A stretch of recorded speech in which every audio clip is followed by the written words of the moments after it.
The impact sounded like an explosion outside their house. It's 1:30, it's dark, they can't see what's going on, but they certainly heard it.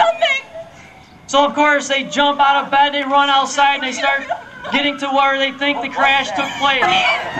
The amount of manpower it will take to save lives here today is unsurmountable. 40, 50 people will respond to a scene of this magnitude.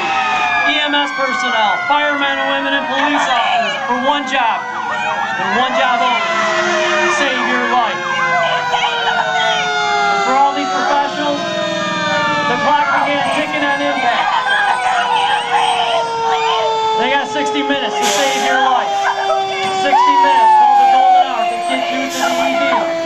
They walk again.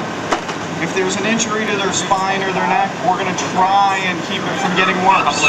That's what we promise to do for you. We promise to try. We will try and save your life. We will try and let you walk again. But we can't promise that. We bring lots of assets to this act. Medications, heart monitors. Can't undo the past. All we can do is try and get you to the hospital. Again, this is a crime scene, so the deputies tried to figure out who caused this. This person threw multiple roadside sobriety tests. Again, the deputies trying to get a handle. How drunk is this person? Help! Please get him! We have to get him! Directions, what they say. Index finger. Where's your index finger? Alright. People in these bottles in these types of crashes, the victims of these cars are so dazed and confused. You call to the scene, serious in nature, save someone's life. There's everywhere! You take what's called a freeze screen. Not a breath fire. Not admissible. Please, no! 080.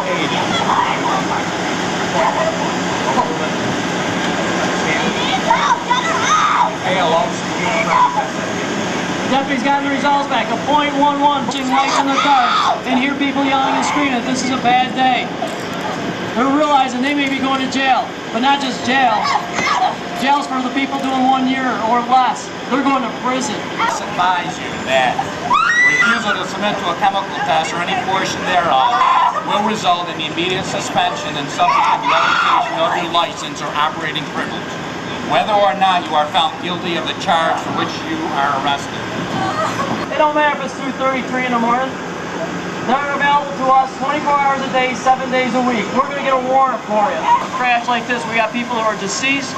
We have people who are seriously physically injured because of your actions. Because you chose to drink and drive. You chose to get behind the wheel under the influence of alcohol or drugs. That alcohol is a nasty substance, and of course everyone said they can make it. It's no big deal. I've only had a couple. Are you kidding me? A couple? Just one beer impairs your ability to drive a car safely. 3,000-pound car. One beer will impair you.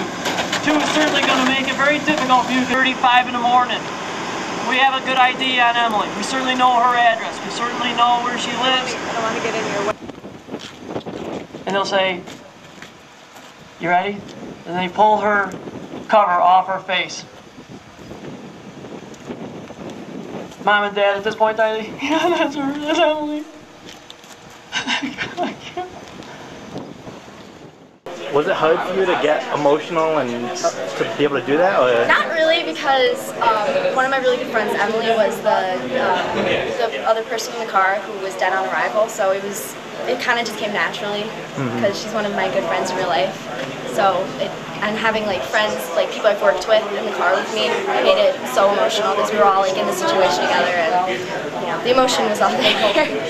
And even though you knew it was a reenactment and everything, was it still like a scary experience just being in that scenario? Because there was so much glass everywhere, and no one had told me, like, they just basically said we're just going to pry the car open, and no one really, like, I knew it was going to happen, I just didn't know it was going to be to that extent. And there was glass everywhere, and everyone was yelling, and it was really intense. Do you feel this will leave an impact on you in the future, just with... Oh, definitely. I mean, I think, and especially being there with my friends, kind of puts a different spin on it. Like, seeing my friends reacting in the other car, like one of them is dead, other them are seriously injured.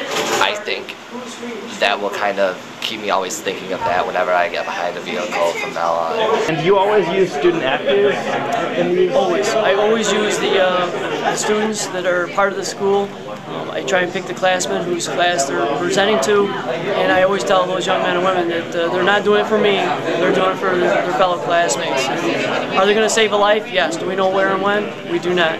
Somewhere down the road, these young men and women today save someone's life. They made someone down the road make a conscious decision maybe not to drink and drive. And that means it was a job well done, which means they did a beautiful thing to save someone's life. We don't know where and when, but it'll happen sooner or later.